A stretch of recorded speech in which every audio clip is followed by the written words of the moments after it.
What is up, guys, and welcome to episode 4 of how to be a good Call of Duty player, how to be better at Call of Duty, because you guys want to know how to be a Sandy Ravage. Now, I can't guarantee you will be a Sandy Ravage after watching all of these episodes, but I can guarantee you that you will probably be a better player than you were before.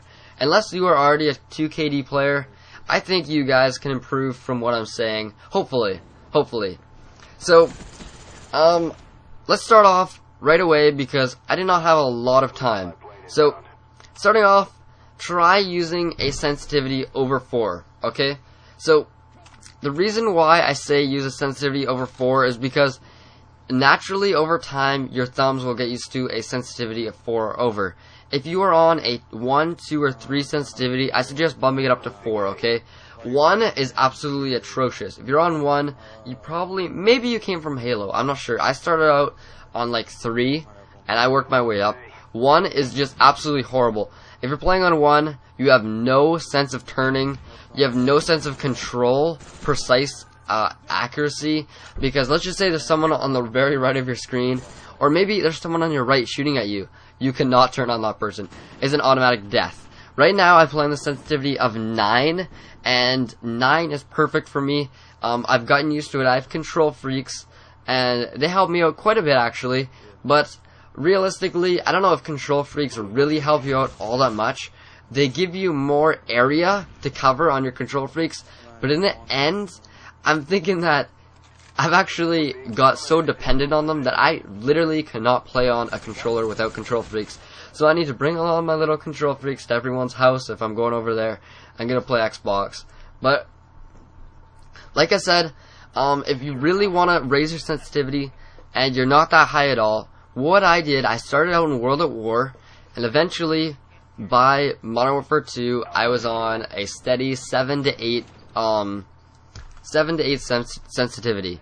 And so I started out on 2 every single week during the summer, or every 2 weeks. I would bump it up by 1 point. And over time, right away it doesn't seem like a whole lot. But it might, if you play on 1 sensitivity for a while, it might get a little bit hard to get used to, for the first little while. But over time, like I said, you will get used to it. It will come naturally. And I don't suggest going up to 9. 9 is maybe a little bit too high, because for me at least, I've gotten so used to the 9 that I snipe tons, and I love sniping on high sensitivity. It just gives me so much accuracy, I find. But I would suggest, if you are going for a really versatile sensitivity, I would say 6. 6 is probably the best sensitivity to go with. Maybe 5. 5 or 6 is, in my opinion, is the best sensitivity to go with. But then again, sensitivity is all up to you. I'm not trying to force you to pick a higher sensitivity. Whatever you feel comfortable with, you use. And whatever you feel more comfortable with, that'll get you a better game and play better, that's what you gotta use. Because in the end, it helps you, it doesn't help me. So let's go on to the next point. And that is, okay, if you're playing Search and Destroy, I'll cover this really short. If you're playing Search and Destroy or Demolition, know where you're going to go right after you plant the bomb. I said that because I play Search and Destroy a lot, and I know a lot of people that do play Search and Destroy, but it is becoming less common in Black Ops because I don't find it as fun, as fast paced as Modern Warfare 2 with the Marathon Lightweight. So we'll see come Modern Warfare 3, hopefully it is more fast paced, and I would love it if it was. So you gotta have set places after you plant the bomb, know exactly where you're gonna go. Because if you don't, you're gonna get caught choosing between 1 or 2 areas, and you're probably gonna die. Another thing is you gotta take note of the location of an enemy appears. Okay, sorry, I was reading my notes out loud. I don't know on my iPod. Okay, so take note of when an enemy shoots. Okay, so not a lot of people use silencers in Black Ops or Call of Duty in general. So try to use your radar to your advantage. If you use a counter UAV as a kill streak, oh my goodness, I hate counter UAVs. It is an amazing kill streak, and I suggest using it. Really, I suggest using it. Because I hate counter UAVs, not because they're overpowered at all. They are not overpowered one bit. But for the reason that I use my radar so much that when I don't have a UAV, I feel lost. I really do. because my eyes are constantly peering up to the UAV and looking up there.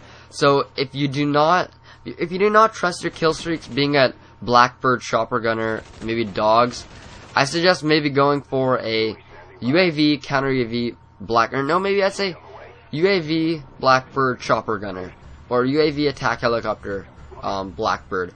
I always ride the Blackbird for the reason of Blackbirds are the most overpowered kill streaks in the game. Let's face it, if you know exactly what direction the opponent is standing and how they're moving across the map, exactly what point they are in real time, okay?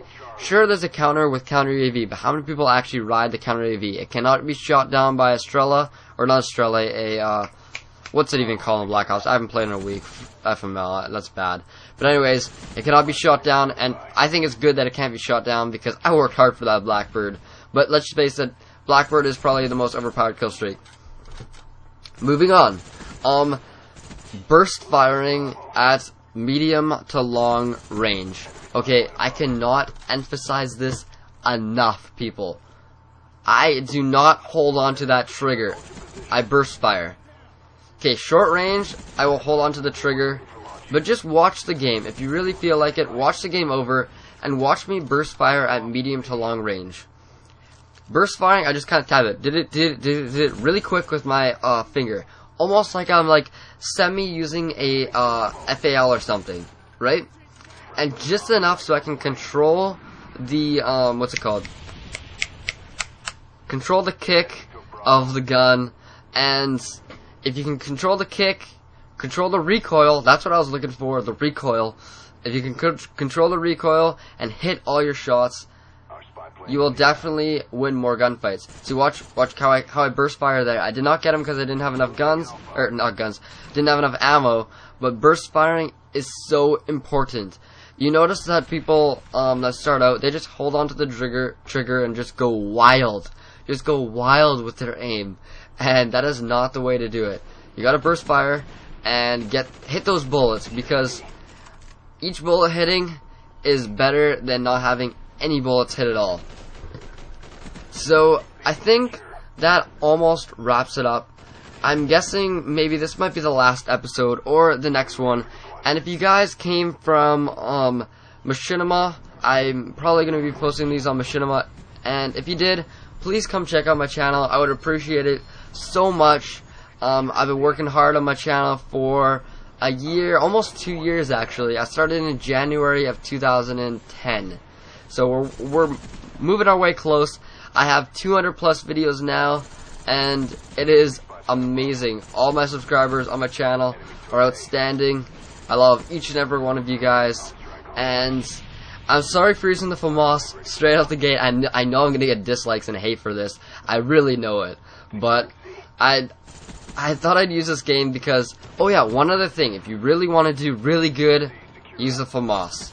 I know. I don't want to promote this gun any more than it is used, but if you are having a hard time getting good games, trust me, just use the FAMAS. You will do better.